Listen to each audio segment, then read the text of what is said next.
ඔබ මතු බුදු වේවා මං පතනවා හැමදා අම්මා සිතුටකුසේ නැවින්දේ සතුටක් ඔබ මෙලොවේ නිදි නොමැතිව ළඟ උන්නේ සෙනෙහසටයි ඔබගේ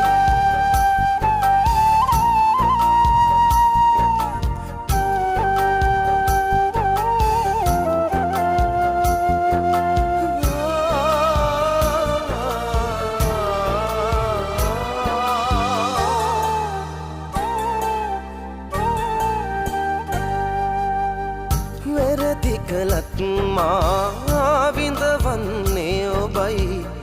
හරි දේ කෙරුවොත් ඔබේ හිත සතුටුයි දෙවියන් වැන්දත් මතකේ දරුවයි මා හඬ